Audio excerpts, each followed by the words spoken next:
আমার ভাইরা আদম আলাইহিস সালাতু ওয়াস সালাম কিন্তু সেখানে নাই, হজ করতে গিয়েছে। যখন হাবিল মৃত্যুবরণ করেছে, আদম আলাইহিস সালাতু ওয়াস সালাম হজ করা অবস্থায় চিল্লায়ে চিল্লায়ে বলে, কি হলো দুনিয়ার, দুনিয়া তো সুন্দর লাগতেছে কেন, দুনিয়ার সৌন্দর্য কেমন জানি নষ্ট হয়ে গেছে, দুনিয়ার শ্রী নষ্ট হয়ে গেছে, দুনিয়া আর সুন্দর লাগতেছে না আমার কাছে। ফল খাইতে গেলে আদম নবী বলে ফলের স্বাদ আর নাই, যা কিছু খাই সব কিছুই স্বাদ যেন বিষাদ হয়ে গেছে।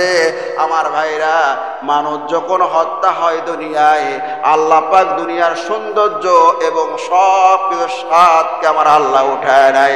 জোরে জোরে বলুন সুবহানাল্লাহ। প্রথম মানুষ হত্যা, প্রথম মার্ডার, দুনিয়াতে সর্বপ্রথম যিনি মার্ডার করছেন তার নাম হচ্ছে কি? কাবিল। কি নাম বাবা? কাবিল। এই জন্য পৃথিবীতে কিয়ামত পর্যন্ত যত মার্ডার হবে, যত মানুষকে হত্যা করা হবে, যত মানুষকে খুন করা হবে, তার যে গুনাহ হবে তার এক অংশ ওই যে কাবিল যে দুনিয়া শুরু করেছিল, কাবিলের আমল নামায় কিয়ামত পর্যন্ত যাইতেই থাকবে। জোরে কোন নাউজুবিল্লাহ। আমার মুসলমান ভাইয়েরাম, হাবিল হত্যা হয়ে গেছে, কাবিল এবার বড় ভাইকে নিয়ে চিন্তার মধ্যে পড়ে গেল। কারণ ইতিপূর্বে কোনো মানুষ দুনিয়ায় মরে নাই, মানুষ মরে যাওয়ার পরে কেমনে দাফন কাফন করতে হয়, কেমনে মাটি দিতে হয়, কেমনে ধোয়াইতে হয়, এগুলো সিস্টেম তো জানা নাই। এবার কাবিল মারার পরে এবার তার হুঁশ ফিরছে, হাইরে আমি কি করলাম, এখন এই লাশলে আমি কি করব। আর বড় ভাইয়ের লাশটা কাঁধে করে নিয়ে ঘুরতেছে ঘুরতেছে, দুনিয়ার এই প্রান্তে থেকে ওই প্রান্তে চলে যায়। তাফসীরের কিতাবের মধ্যে এসেছে, ওই মরা লাশ হাবিলের লাশ কাঁধে করে নিয়ে 1 বছর পর্যন্ত কাবিল পৃথিবীতে দৌড়াইছে। সুবহানাল্লাহ বলেন। 1 বছর পর্যন্ত কাঁধে করে লাশ নিয়ে খালি ঘুরে খালি ঘুরে, হাই হাই কি করলাম, নিজের ভাইকে হত্যা করলাম, এখন এই লাশটা করব কি? লাশ যে মাটি দিতে হবে, আল্লাহ পাক সেই সময় ওই হাবিলের লাশটাকে এমন সিস্টেম করছে, পচাই নাই, গলাই নাই, পোকা লাগে নাই, কিচ্ছু হয় নাই। সুবহানাল্লাহ কোন আল্লাহ পাকেরা দেখাইছেন দুনিয়াবাসীকে। আমার ভাইয়েরা, এবার লাশলে ঘুরতেছে ঘুরতেছে, পৃথিবীর এই প্রান্তে থেকে ওই প্রান্তে চলে যায়। এইদিকে আদম আলাইহিস সালাতু ওয়াস সালাম হজ করে চলে আসছে, আসার পর দেখতেছে হাবিল কাবিল দুইজনই নাই, আর কাবিল লাশলে ঘুরতেছে। কি করা যায়, কি করব এটা? আমার মুসলমান ভাইয়েরা, গাছের নিচে বসে বসে চোখের পানি ছেড়ে কাঁদে হাবিল। কাবিল কাঁদতেছে আর বলতেছে, আমি কি অন্যায় করলাম, ভুল করলাম, আমার নিজের ভাইকে আমি নিজে হত্যা করলাম। এমন সময় আল্লাহ রাব্বুল আলামিন 1 বছর পরে 2টা কাককে আল্লাহ পাক দুনিয়ায় পাঠিয়ে দিলেন। 2 কাক কোরআনে কারিমের মধ্যে এসেছে, তার মুখের সামনে ঝগড়া লাগে, ঝগড়া লাগার পরে এক কাক আর এক কাককে, যেটা দুর্বল কাক, শক্তিশালী কাকটা দুর্বল কাককে এরকম ঠোঁট দিয়ে মারে, ঠোঁট দিয়ে মারতে মারতে ওই দুর্বল কাকটা মৃত্যুবরণ করে। আর সেই সময় সবল কাকটা মাটি খুঁড়লো, পাথর এরকম পা দিয়ে ঠোঁট দিয়ে খুঁড়ে খুঁড়ে মাটি এরকম ভাবে কবরের মতো করে ওই কাকটা, মৃত কাককে জীবিত কাকটা মাটির নিচে দাফন করে দিল, উপরে মাটি দিয়ে দিল। কোরআনে কারিমের মধ্যে এসেছে, সেই সময় কাবিল কাঁদে আর বলে, হায় রে, আমার মাথার মধ্যে কাকের বুদ্ধিও নাই, কাক তার সাথীকে, কাক তার সঙ্গীকে মারার পরে মাটির নিচে দাফন করে দিল, কিন্তু আমার ভাইকে মৃত্যুবরণ, ভাইকে খুন করার পরে 1 বছর পর্যন্ত আমি ঘুরেছি, তারা দাফন করতে পারে নাই। আমার ভাইয়েরা, মাটি খোঁড়া হলো, মাটি খোঁড়ার পরে বড় ভাই হাবিলকে মাটির নিচে দাফন করে দিল। বলার উদ্দেশ্য, ঘটনা বলার উদ্দেশ্য নয়, উদ্দেশ্যটা হলো যে আল্লাহ রাব্বুল আলামিন বলেছেন, হে নবী, আপনি আদম আলাইহিস সালাতু ওয়াস সালামের 2 সন্তানের ঘটনা মানুষের সামনে বিস্তারিত বর্ণনা করেন। তারা 2 জনই কুরবানি দিয়েছিল। 2 জনের কুরবানির মধ্যে 1 জনের কুরবানি আমি আল্লাহ পাক কবুল করেছিলাম। তার কবুল করার কারণ হলো যে তার মধ্যে তাকওয়া ছিল, আমার ভয় ছিল। জোরে বলেন সুবহানাল্লাহ। আসসালামু আলাইকুম ওয়া রাহমাতুল্লাহি ওয়া বারাকাতুহু। আলহামদুলিল্লাহ, আলহামদুলিল্লাহ নাহমাদুহু ওয়া নাস্তাঈনুহু ওয়া নাস্তাগফিরুহু ওয়া নাউযু বিল্লাহ, ওয়া নাস্তাগফিরুহু ওয়া নাউযু বিল্লাহি মিন শুরুরি আনফুসিনা ওয়া মিন সাইয়্যাতি আ'মালিনা। মান ইয়াহদিহিল্লাহু ফালা মুদিল্লা লাহু ওয়া মান ইউদ্লিল ফালা হাদিয়া লাহু। আশহাদু আল্লা ইলাহা ইল্লাল্লাহু ওয়াহদাহু লা শারীকা লাহু ওয়া আশহাদু আন্না মুহাম্মাদান আবদুহু ওয়া রাসূলুহু। ونعوذ بالله من شرور أنفسنا ومن سيئات أعمالنا من يهده الله فلا مضل له ومن يضلله فلا هادي له ونشهد أن لا إله إلا الله وحده لا شريك له ونشهد أن سيدنا وسندنا وحبيبنا وحبيب طبيبنا ومولانا محمدا عبده ورسوله الذي أرسله بالحق بشيرا ونذيرا وداعيا إلى الله بإذنه وسراجا منيرا فقد قال الله تعالى في كلامه المجيد والفرقانه الحميد أعوذ بالله من الشيطان الرجيم بسم الله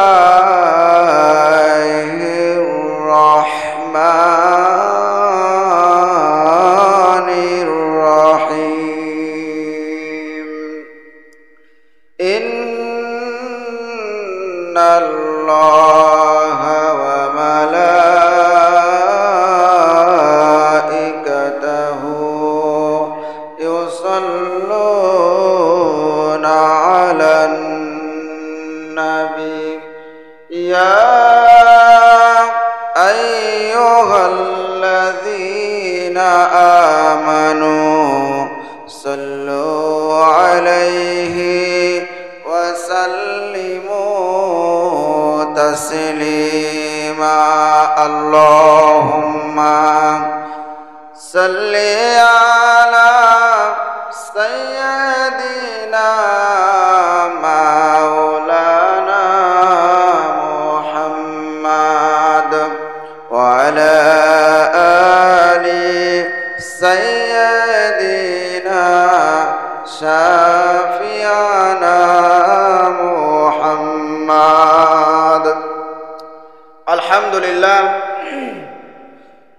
সর্বাগ্যে সর্বপ্রথম সেই মহান আল্লাহ পাকের দরবারে লাখো কোটি শুকরিয়া জ্ঞাপন করে নেই যে মহান আল্লাহ পাক আমাদেরকে ভালোবেসে পছন্দ করে মনোনীত করে সপ্তাহের শ্রেষ্ঠ দিন জুমার দিন আল্লাহর ঘর মসজিদে এসে বসে কোরআন এবং হাদিস থেকে অল্প সময় কিছু কথা বলা এবং শোনার তৌফিক দান করলেন সেই মাবুদের দরবারে একবারে কালিমাতু শুকরিয়া আদায় করি সকলে জবান ছেড়ে পড়ে নেই আলহামদুলিল্লাহ লাখ করে দরুদ সালাম বর্ষিত হোক আকা ইমানদার তাজদারে মদিনা আহমদ মুস্তাফা মোহাম্মদ মুস্তাফা সমস্ত নবীদের সরদার মানবতার মুক্তির দূত বিশ্ব নবী জনাব মুহাম্মদুর রাসূলুল্লাহ সকলে মুহাব্বতে পড়ে নেই সাল্লাল্লাহু আলাইহি ওয়াসাল্লাম প্রিয় সুধী সমাজ আপনারা সকলে কেমন আছেন আল্লাহ পাকের অশেষ মেহেরবানি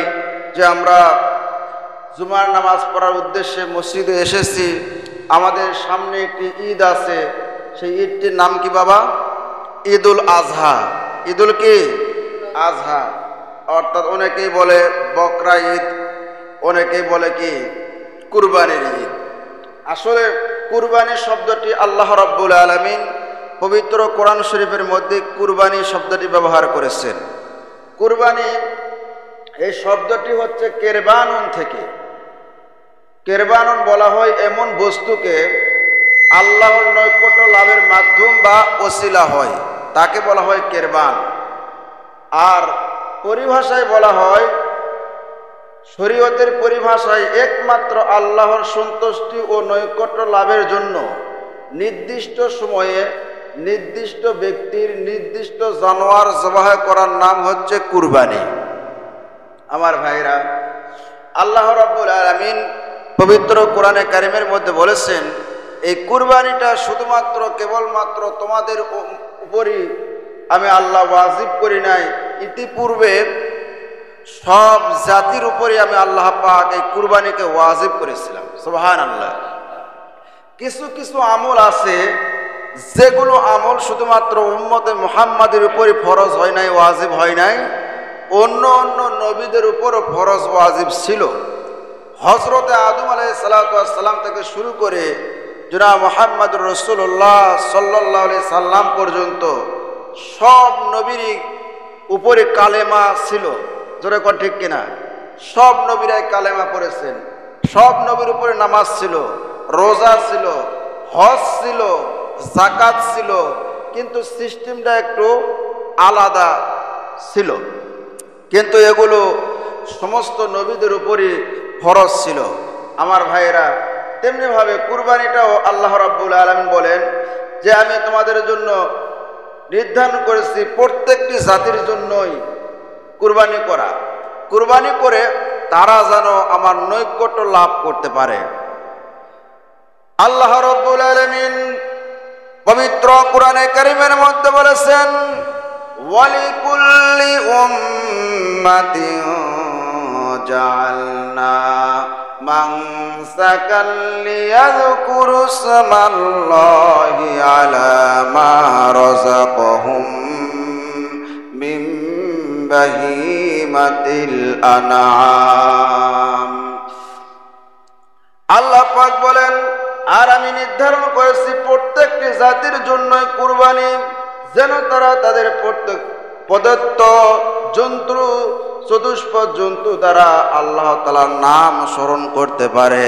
এই জন্য আমি রব্বুল আলামিন কুরবানি প্রত্যেকটি জাতির জন্যই দিয়েছি, যাতে করে তাদের যে জানোয়ারটা জবাহ করবে সেই জানোয়ারটা জবাহ করার সময় আমি আল্লাহর নাম স্মরণ করে, বলেন না সুবহানাল্লাহ।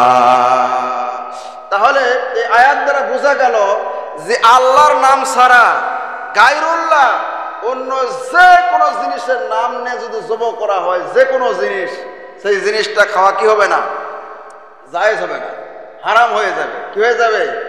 হারাম হয়ে যাবে। আল্লাহ পাক বলতেছেন আমার নাম স্মরণ করে তোমরা কি করো? জবাহ করো। আমার ভাইরা, আল্লাহ পাকের নাম স্মরণ করা ব্যতীত পৃথিবীতে যত মাখলুকাত আছে, কোন মাখলুকাতের নামে কুরবানি করা যাবে না, এবং কোন মাখলুকাতের নাম নিয়ে, পীরের নাম নিয়ে, বাবার নাম নিয়ে, দাদার নাম নিয়ে, 14 গোষ্ঠীর নাম নিয়ে, খাজা বাবার নাম নিয়ে যে জবাহ করা হয় সেটা জায়েজ হবে না। আল্লাহ পাকের নাম লাগবে। কার নাম লাগবে? আল্লাহ পাক বলতেছেন যে এই কুরবানিটা আমি তোমাদেরকে দিয়েছি যাতে করে তোমরা কি করো? আমার নাম স্মরণ করো। প্রত্যেকটি জাতির জন্য কুরবানি ছিল, তারা যেন তাদের চতুষ্পদ প্রাণী দ্বারা আমি আল্লাহর নাম স্মরণ করে। আল্লাহ রাব্বুল আলামিন পবিত্র কোরআনে কারিমের মধ্যে বলেছেন, এই কুরবানির বিষয়টা কিন্তু শুধুমাত্র এই মুহাম্মদ সাল্লাল্লাহু আলাইহি সাল্লামের উপরই, উম্মতের উপরে ওয়াজিব হয়েছে বিষয়টি তা না। হযরত আদম আলাইহিস সালাতু ওয়াস সালাম থেকে শুরু করে যত নবী পয়গম্বরকে আল্লাহ রাব্বুল আলামিন দুনিয়াতে পাঠাইছেন, প্রত্যেকটি নবী পয়গম্বরেরাই এই কুরবানি করেছেন, কিন্তু সিস্টেমটি আলাদা ছিল। আদম আলাইহিস সালাতু ওয়াস সালামের যুগেও কুরবানি ছিল। সুবহানাল্লাহ বলেন। আল্লাহ রাব্বুল আলামিন পবিত্র কোরআনে কারীমের মধ্যে বলেছেন, ওয়াতুলু আলাইহিম নাবা আবনাই আদম বিল হক ইয ক্বাররাবা কুরবানান ফাতুকবিলা মিন আহাদিহিমা ওয়া লাম ইউতাকাব্বাল মিনাল আখর قال لأقتلنك قال إنما يتقبل الله من المتقين আল্লাহ রাব্বুল আলামিন পবিত্র কোরআনে কারীমের মধ্যে বলেন, হে নবী, আপনি আয়াতগুলো তেলাওয়াত করে করে সুন্দর করে মানুষের সামনে উপস্থাপন করেন। হযরত আদম আলাইহিস সালাতু ওয়াস সালামের দুই সন্তানের কাহিনী মানুষের সামনে বিস্তারিত বর্ণনা করেন। তারা দুইজনে কুরবানি দিল, কিন্তু তাদের দুইজনের মধ্যে একজনের কুরবানি আমি রব্বুল আলামিন কবুল করলাম, আর একজনের কুরবানি কবুল হলো না। সেই সময় যার কুরবানি কবুল হলো না সে বলল, ক্বালা কতুলান্নাক, আমি তোমাকে হত্যা করব, আমি তোমাকে কতল করব। তোমার কুরবানি কবুল হলো, আমার কুরবানি কেন কবুল হলো না? সেই সময় যার কুরবানি কবুল হয়েছে সেই ভাই বলল, ক্বালা ইন্নামা ইয়াতাকাব্বালুল্লাহু মিনাল মুত্তাকিন, কুরবানি শুধুমাত্র কেবলমাত্র একমাত্র মুত্তাকিন পরহেজগার বান্দারই কুরবানি কবুল হয়। জোরে বলুন সুবহানাল্লাহ। শুধুমাত্র কেবলমাত্র মুত্তাকিন হতে হবে, আপনার অন্তরে তাকওয়া থাকতে হবে ভালো, আল্লাহকে রাজি খুশি করার জন্য, আল্লাহর সন্তুষ্টির জন্য নিয়ত খালেস করে কুরবানি যদি করা হয় সেই কুরবানি আল্লাহর দরবারে কবুল হবে। এ বাদ দিয়ে যদি আপনার নিয়ত খারাপ থাকে, গোশত খাওয়ার নিয়ত থাকে, সমাজের লোক সবাই কুরবানি দিচ্ছে, আমি না দিলে কেমন হয়, মানুষকে দেখানোর জন্য কুরবানি করেন, আমি বড় লোক মানুষ যদি কুরবানি না করে কেমন হয়, এইরকম যদি নিয়ত থাকে তাহলে সেই কুরবানি আল্লাহর দরবারে কবুল হবে। আল্লাহ রাব্বুল আলামিন বলেন, লা ইয়ানালাল্লাহা লুহুমুহা ওয়ালা দিমাউহা ওয়ালাকিন ইয়ানালুহুত তাকওয়া মিনকুম। আল্লাহ পাক বলেন, তোমাদের জবাহকৃত প্রাণীর গোশত, হাড্ডি, রক্ত কোনো কিছুই আমার কাছে পৌঁছে না, শুধুমাত্র পৌঁছে হুয়া তাকওয়া মিনকুম, তোমাদের অন্তরের তাকওয়া। জোরে জোরে বলুন সুবহানাল্লাহ। মানুষের অন্তরের যে তাকওয়া আছে এই তাকওয়াটাই শুধুমাত্র আল্লাহর কাছে পৌঁছে। আল্লাহ পাক বলতেছেন, তোমাদের গোশত, হাড্ডি, রক্ত, মাংস কোনো কিছু আমার দরবারে আসে না। আমার ভাইরা, তাহলে কি বলতেছিলাম, হযরতে আদম আলাইহিস সালাতু ওয়াস সালাম থেকেই কুরবানির সিস্টেমটা এসেছে। কিভাবে? আল্লাহ পাক যে কোরআনে কারিমের মধ্যে বললেন, হে নবী, আপনি আদম আলাইহিস সালাতু ওয়াস সালামের দুই সন্তানের কাহিনী বিস্তারিত সুন্দর করে আপনি কি করেন, হকের সাথে মানুষের কাছে বর্ণনা করেন। জোরে বলুন সুবহানাল্লাহ। ঘটনাটি কি ছিল? আদম আলাইহিস সালাতু ওয়াস সালামের সন্তান ছিল এরকম 40 জোড়া সন্তান ছিল। কয় জোড়া সন্তান বাবা? 40। এদিকে খেয়াল করেন, 40 জোড়া সন্তান ছিল। প্রত্যেক বছর মা হাওয়া আলাইহিস সালাতু ওয়াস সালামের 2টি করে সন্তান হইতো। কয়টি করে সন্তান? 2টি করে, একটি ছেলে একটি মেয়ে, একটি ছেলে একটি মেয়ে, এইরকম ভাবে 40 জোড়া সন্তান হয়েছে। কয় জোড়া? 40 জোড়া সন্তান হয়েছে। তাহলে যেহেতু আদম আলাইহিস সালাতু ওয়াস সালাম পৃথিবীর প্রথম মানব, আদম আলাইহিস সালাতু ওয়াস সালাম পৃথিবীর প্রথম মানুষ, তার আগে কোনো মানুষ পৃথিবীতে ছিল না। কিন্তু দুনিয়াতে তো মানুষ আসবে, মানুষ আসার সিস্টেম হচ্ছে বৈধ পন্থায় বিবাহ হতে হবে। কি হতে হবে? বিবাহ হতে হবে। পুরুষ এবং নারীর মিলনে আল্লাহ পাক সন্তান দেয়। পুরুষ এবং নারী যে হবে, সেই সন্তান হওয়ার জন্য তো মানুষের প্রয়োজন। সেই সময় তো কোনো মানুষই ছিল না। কি ছিল না বাবা? আদম আলাইহিস সালাতু ওয়াস সালামের সন্তান বাদ দিয়ে আর কোনো মানুষ ছিল? দুনিয়াতে তো আল্লাহ পাক মানুষ পয়দা করবেন, তাহলে কিভাবে মানুষ হবে? আদম আলাইহিস সালাতু ওয়াস সালামের শরীয়ত ছিল সেই যুগে তার সন্তানের সাথেই সন্তানের বিবাহ জায়েজ ছিল। কিন্তু এর মধ্যে কথা হলো, আসলে কি ভাই বোনের বিবাহ হয়? ভাই বোনের তো বিবাহ হয় না। কিন্তু ভাই বোনের বিবাহ হবে কিভাবে?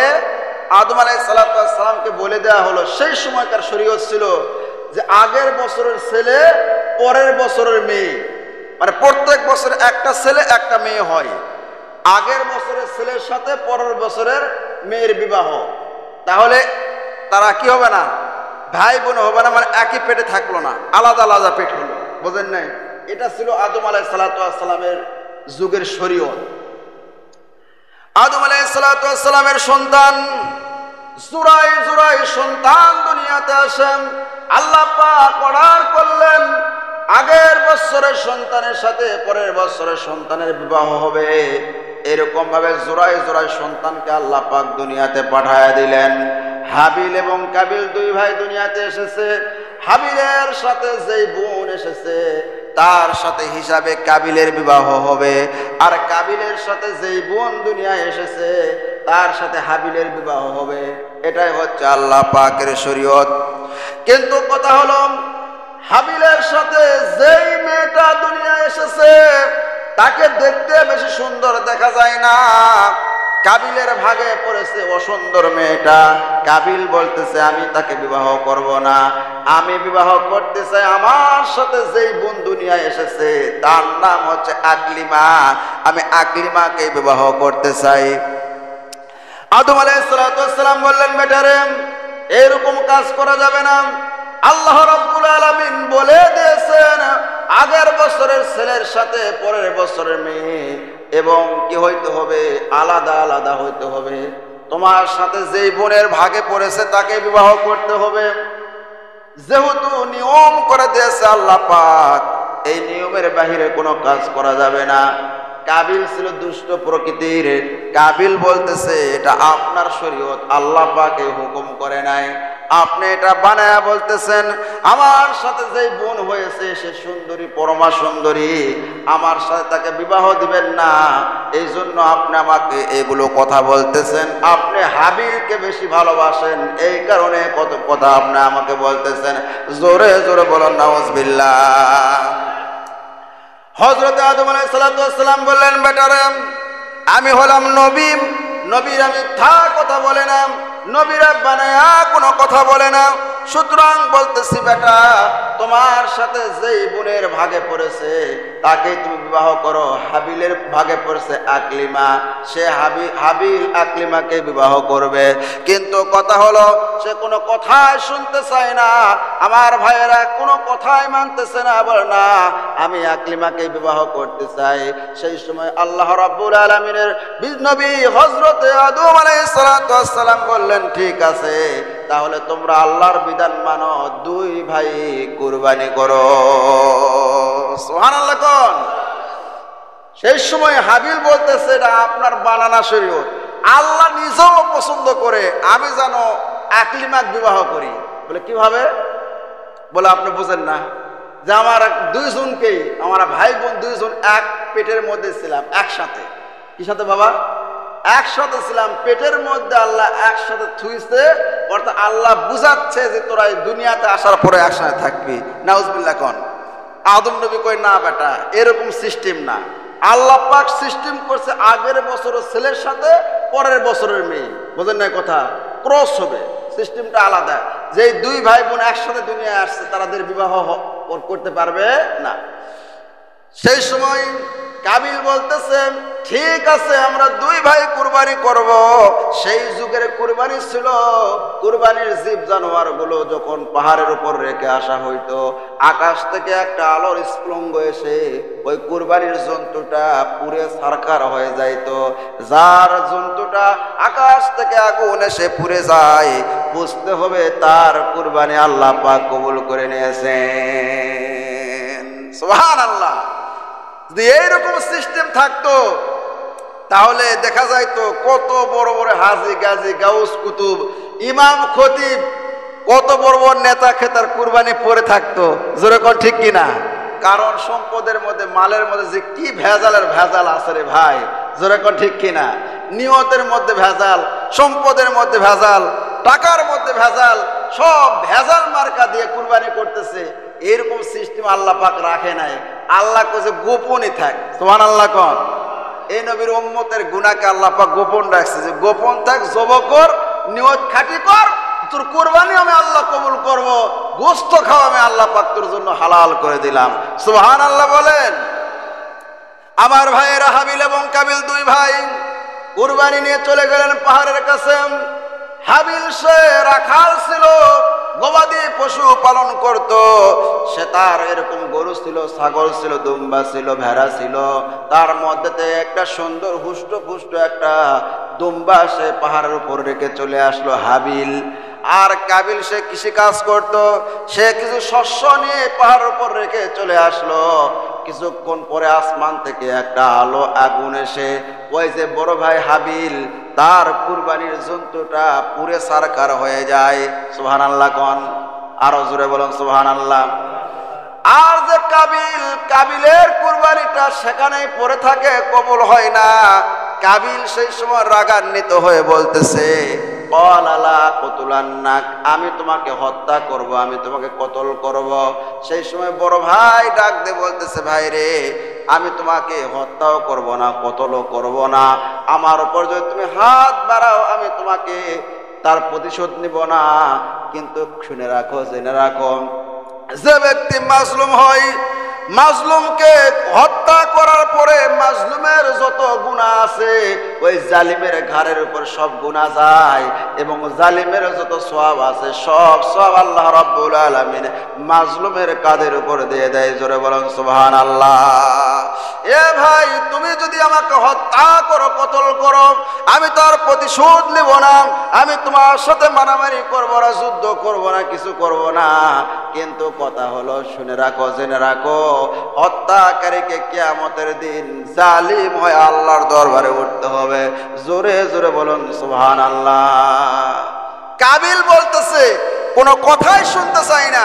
আল্লাহ পাক, এলা হলো আমার বাপ আদমের এগুলো কি কথাবার্তা, আর তোর হলো এগুলো বাটপারি, এই কারণে তোর কুরবানি কবুল হয়েছে, আমারটা হয় নাই। হলো না কি জন্য? আমি এই জন্য তোকে হত্যা করবো। নাউজুবিল্লাহ কোন। আমার ভাইয়েরা, কাবিল ছিল দুষ্ট প্রকৃতির। আসলে বিষয় হলো আল্লাহ রাব্বুল আলামিন দেখবেন অনেক ভালো। আদম আলাইহিস সালাতু ওয়াস সালাম নবী, নবীর পেট থেকে দেখেন কেমন একটা সন্তান আসছে। কাবিল তার নাম, কত দুষ্ট। ধরে কোন ঠিক কিনা? অনেক সময় দেখা যায় ভালো মানুষের পেট থেকে খারাপ শয়তানও দুনিয়াতে আসে। জোরে কোন ঠিক কিনা?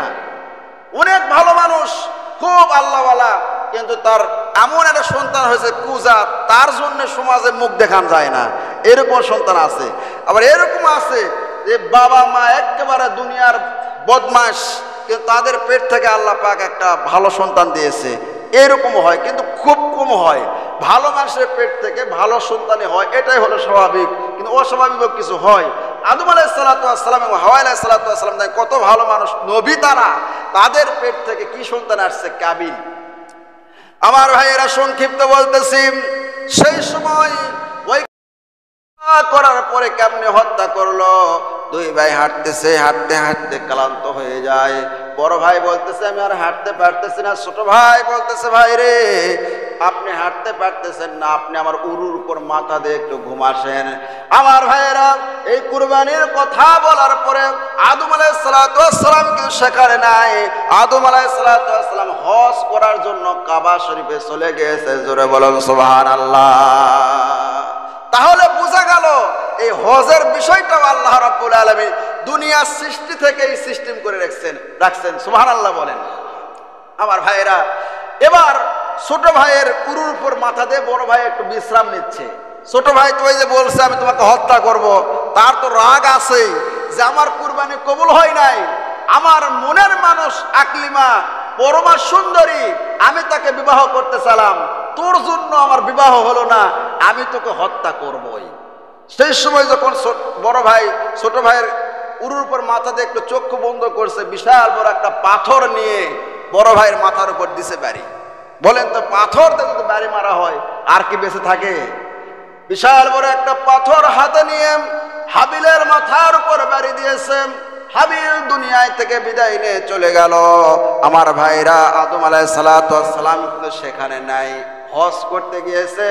যখন হাবিল মৃত্যুবরণ করেছে, আদম আলাইহিস সালাতু ওয়াস সালাম হজ করা অবস্থায় চিল্লায়া চিল্লায়া বলে, কি হলো দুনিয়া তো সুন্দর লাগতেছে কেন? দুনিয়ার সৌন্দর্য কেমন জানি নষ্ট হয়ে গেছে, দুনিয়ার শ্রী নষ্ট হয়ে গেছে, দুনিয়া আর সুন্দর লাগতেছে না আমার কাছে। ফল খাইতে গেলে আদম নবী বলে ফলের স্বাদ আর নাই, যা কিছু খাই সব কিছুই স্বাদ যেন বিষাদ হয়ে গেছে। আমার ভাইরা, মানুষ যখন হত্যা হয় দুনিয়ায়, আল্লাহ পাক দুনিয়ার সৌন্দর্য এবং সব কিছু স্বাদকে আমার আল্লাহ উঠায় নেয়। জোরে জোরে বলুন সুবহানাল্লাহ। প্রথম মানুষ হত্যা, প্রথম মার্ডার, দুনিয়াতে সর্বপ্রথম যিনি মার্ডার করছেন তার নাম হচ্ছে কি? কাবিল। কি নাম বাবা? কাবিল। এই জন্য পৃথিবীতে কিয়ামত পর্যন্ত যত মার্ডার হবে, যত মানুষকে হত্যা করা হবে, যত মানুষকে খুন করা হবে, তার যে গুনাহ হবে তার এক অংশ ওই যে কাবিল যে দুনিয়া শুরু করেছিল, কাবিলের আমল নামায় কিয়ামত পর্যন্ত যাইতে থাকবে। জোরে কোন নাউজুবিল্লাহ। আমার মুসলমান ভাইয়েরাম, হাবিল হত্যা হয়ে গেছেন, কাবিল এবার বড় ভাইকে নিয়ে চিন্তার মধ্যে পড়ে গেল। কারণ ইতিপূর্বে কোনো মানুষ দুনিয়ায় মরে নাই। মানুষ মরে যাওয়ার পরে কেমনে দাফন কাফন করতে হয়, কেমনে মাটি দিতে হয়, কেমনে ধোয়াইতে হয়, এগুলো সিস্টেম তো জানা নাই। এবার কাবিল মারার পরে এবার তার হুঁশ ফিরছে, হাইরে আমি কি করলাম, এখন এই লাশলে আমি কি করব। আর বড় ভাইয়ের লাশটা কাঁধে করে নিয়ে ঘুরতেছে ঘুরতেছে, দুনিয়ার এই প্রান্তে থেকে ওই প্রান্তে চলে যায়। তাফসীরের কিতাবের মধ্যে এসেছে ওই মরা লাশ, হাবিলের লাশ কাঁধে করে নিয়ে 1 বছর পর্যন্ত কাবিল পৃথিবীতে দৌড়াইছে। সুবহানাল্লাহ বলেন।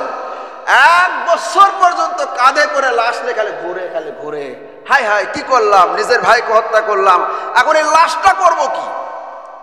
লাশ যে মাটি দিতে হবে, আল্লাহ পাক সেই সময় ওই হাবিলের লাশটাকে এমন সিস্টেম করছে, পচাই নাই, গলাই নাই, পোকা লাগে নাই, কিছু হয় নাই। সুবহানাল্লাহ কোন। আল্লাহ পাকেরা দেখাইছেন দুনিয়াবাসীকে। আমার ভাইয়েরা, এবার লাশলে ঘুরতেছে ঘুরতেছে, পৃথিবীর এই প্রান্তে থেকে ওই প্রান্তে চলে যায়। এইদিকে আদম আলাইহিস সালাম হজ করে চলে আসছে, আসার পর দেখতেছে হাবিল কাবিল দুইজনই নাই, আর কাবিল লাশলে ঘুরতেছে। কি করা যায়, কি করব এটা? আমার মুসলমান ভাইয়েরা, গাছের নিচে বসে বসে চোখের পানি ছেড়ে কাঁদে হাবিল। কাবিল কাঁদতেছে আর বলতেছে, আমি কি অন্যায় করলাম, ভুল করলাম, আমার নিজের ভাইকে আমি নিজে হত্যা করলাম। এমনি সময় আল্লাহ রাব্বুল আলামিন 1 বছর পরে 2টা কাককে আল্লাহ পাক দুনিয়ায় পাঠিয়ে দিলেন। 2 কাক কোরআনে কারিমের মধ্যে এসেছে, তার মুখের সামনে ঝগড়া লাগে, ঝগড়া লাগার পরে এক কাক আর এক কাককে, যেটা দুর্বল কাক, শক্তিশালী কাকটা দুর্বল কাককে এরকম ঠোঁট দিয়ে মারে। ঠোঁট দিয়ে মারতে মারতে ওই দুর্বল কাকটা মৃত্যুবরণ করে। আর সেই সময় সবল কাকটা মাটি খুঁড়লো, পাথর এরকম পা দিয়ে ঠোঁট দিয়ে খুঁড়ে খুঁড়ে মাটি এরকম ভাবে কবরের মতো করে ওই কাকটা, মৃত কাককে জীবিত কাকটা মাটির নিচে দাফন করে দিল, উপরে মাটি দিয়ে দিল। কোরআনে কারিমের মধ্যে এসেছে, সেই সময় কাবিল কাঁদে আর বলে, হায় রে, আমার মাথার মধ্যে কাকের বুদ্ধিও নাই। কাক তার সাথীকে, কাক তার সঙ্গীকে মারার পরে মাটির নিচে দাফন করে দিল, কিন্তু আমার ভাইকে মৃত্যুবরণ, ভাইকে খুন করার পরে 1 বছর পর্যন্ত আমি ঘুরেছি, তারা দাফন করতে পারে নাই। আমার ভাইয়েরা, মাটি খোঁড়া হলো, মাটি খোঁড়ার পরে বড় ভাই হাবিলকে মাটির নিচে দাফন করে দিল। বলার উদ্দেশ্য, ঘটনা বলার উদ্দেশ্য নয়, উদ্দেশ্যটা হলো যে আল্লাহ রাব্বুল আলামিন বলেছেন, হে নবী, আপনি আদম আলাইহিস সালামের 2 সন্তানের ঘটনা মানুষের সামনে বিস্তারিত বর্ণনা করেন। তারা 2 জনই কুরবানি দিয়েছিল। 2 জনের কুরবানির মধ্যে 1 জনের কুরবানি আমি আল্লাহ পাক কবুল করেছিলাম। তার কবুল করার কারণ হলো যে তার মধ্যে তাকওয়া ছিল, আমার ভয় ছিল। জোরে বলেন সুবহানাল্লাহ। আমার ভাইয়েরা, এই যে কুরবানি, এই কুরবানিটা আমরা যে কুরবানি করি, এই কুরবানিটা কিন্তু এসেছে হযরতে ইব্রাহিম খলিলুল্লাহ আলাইহিস সালাতু ওয়াস সালামের থেকে। জোরে বলেন সুবহানাল্লাহ। হযরত ইব্রাহিম আলাইহিস সালাতু ওয়াস সালাম তার কলিজার টুকরা নয়নের মনে সন্তান 86 বছর বয়সে একটাই মাত্র সন্তান পেয়েছিল, ইসমাইল। সেই ইসমাইলকে আল্লাহ রাব্বুল আলামিন বললেন, ইব্রাহিম, তোমার কলিজার টুকরা নয়নের মনে সবচাইতে প্রিয় জিনিস ইসমাইলকে কুরবানি করো। সুবহানাল্লাহ কোন। ইসমাইল যে কুরবানি করতে ইব্রাহিম আলাইহিস সালাতু ওয়াস সালাম নিয়ে গিয়েছিলেন, ছুরি চালাইছেন, কিন্তু ইসমাইল কুরবানি হয় নাই। সুবহানাল্লাহ কোন। ইসমাইলের বংশ থেকে আমাদের নবী জনাব মুহাম্মদুর রাসূলুল্লাহ সাল্লাল্লাহু আলাইহি সাল্লাম দুনিয়াতে এসেছেন। সুবহানাল্লাহ কোন। ইব্রাহিম আলাইহিস সালামের দুই বিবি ছিল, একটার নাম হলো হাজরা আর একটার নাম হলো সারা। সারা হাজরার পেট থেকে আল্লাহ পাক ইসমাইল আলাইহিস সালামকে পাঠাইছেন, আর সারার পেট থেকে আল্লাহ রাব্বুল আলামিন ইসহাক আলাইহিস সালামকে দুনিয়াতে পাঠাইছেন। সুবহানাল্লাহ কোন। ইসহাক আলাইহিস সালাম হচ্ছে বনি ইসরাইলের নবী ছিলেন। ইসহাক আলাইহিস সালামের বংশের মধ্যে ৭০,০০০ নবী আল্লাহ পাক দুনিয়ায় পাঠাইছেন। সুবহানাল্লাহ কোন। আর ইসমাইল আলাইহিস সালামের বংশের মধ্যে আল্লাহ পাক একজন নবী পাঠাইছেন, সেই নবীটির নামই হচ্ছে জনাব মুহাম্মদুর রাসূলুল্লাহ সাল্লাল্লাহু আলাইহি সাল্লাম। একটি ঝিনুকের মধ্যে যদি একটাই মাত্র মতি হয়, সেই মতিটা কিন্তু অনেক দবেশ, শক্তিবান এবং খুব দামি হয়। আর একটা ঝিনুকের মধ্যে যে অনেক মতি থাকে, সেগুলো মতি কিন্তু ছোট ছোট হয়, অতটা দামি হয় না। যেরকম ঠিক কিনা? বলার উদ্দেশ্য হলো ইসমাইল আলাইহিস সালামের বংশের মধ্যে হযরত মুহাম্মদুর রাসূলুল্লাহ সাল্লাল্লাহু আলাইহি সাল্লাম একজনই নবী এসেছেন। ইসমাইল যেমন ছুরির নিচ থেকে বেঁচে গিয়েছে, কুরবানি হয় নাই, হযরত মুহাম্মদুর রাসূলুল্লাহ সাল্লাল্লাহু আলাইহি সাল্লামের পিতাকেও এরকম ভাবে কুরবানি দেওয়ার জন্য নিয়ে গিয়েছিল তার দাদা, তাকেও আল্লাহ রাব্বুল আলামিন ছুরির নিচ থেকে বাঁচাইছেন, খাজা আব্দুল্লাহকে। জোরে বলুন সুবহানাল্লাহ। আমার ভাইরা, মক্কা শরীফ বর্তমান যেখানে আছেন, সেই জায়গায় যে জমজম কুয়া আছে, বাংলাদেশে যেমন ঝড় হয়, বৃষ্টি হয়, ঝড়ের সময় গাছের ডালপালা, তরুলতা, বৃক্ষলতা গুলো ভেঙে চুরে চূর্ণ বিচূর্ণ হয়ে যায়। আর মক্কা মদিনায় তো আমাদের দেশের মতো এরকম না। সেখানে যখন ঝড় হয়, সেই সময় বালুর ঝড় হয়, সেখানে ধুলার ঝড় হয়। এরকম একদিন খুব ঝড় হলো। ঝড়ের সময়, ঝড় হওয়ার পরে যে জমজম কুয়া ছিল, জমজম কুয়াটা একবারে বন্ধ হয়ে যায়, জমজম কুয়াকে আর দেখা যায় না। আমার ভাইয়েরা, আর কাবা শরীফের মুতাআল্লি ছিল বিশ্ব নবীর দাদা হযরতে আব্দুল মুত্তালিব। জোরে বলুন সুবহানাল্লাহ। আব্দুল মুত্তালিবের কাছে মানুষেরা আসলো, আসার পরে বলতেছে, খাজা আব্দুল মুত্তালিব, আপনি আমাদের এই কাবা শরীফের মুতাআল্লি, আপনি একটু চেষ্টা করেন, উপরওয়ালার কাছে দোয়া করেন। এই যে জমজম কুয়া ছিল, জমজম কুয়ার পানি আমরা মক্কাবাসীরা পান করি। এই পানিটা এত সুন্দর সুমিষ্ট পানি, আর্সেনিক মুক্ত পানি। এই পানিটা খেলে আমরা তৃপ্তি পাই, এত সুন্দর পানি। এই যে জমজম কুয়াটা বালুর ঝড় হওয়ার পরে, ধুলার ঝড় হওয়ার পরে কোথায় গেছে আমরা আর খুঁজে পাচ্ছি না, আপনি একটু চেষ্টা করেন। আব্দুল মুত্তালিব সেই সময় কাবা শরীফের চৌকাঠ ধরে কেঁদেছিল আর বলেছিল, আল্লাহ, জমজম কুয়ার পানি না পেলে কাবার মানুষেরা, মক্কার মানুষেরা কষ্টের মধ্যে আছে। আল্লাহ, এই সুমিষ্ট পানি, ভালো পানির যে কুয়াটা, এই কুয়াটা কিভাবে হারে গেল? আল্লাহ, এই যে কুয়া যদি আবার তুমি আবিষ্কার করে দাও, তাহলে আমার যে সন্তান আছে ৭টা সন্তান, এই ৭টা সন্তানের মধ্যে একটা সন্তানকে আমি খাজা আব্দুল মুত্তালিব কাবা শরীফের চত্বরে কুরবানি করব। কি করবে? কুরবানি করবে। নবীজির দাদা এই নিয়ত করছে, আর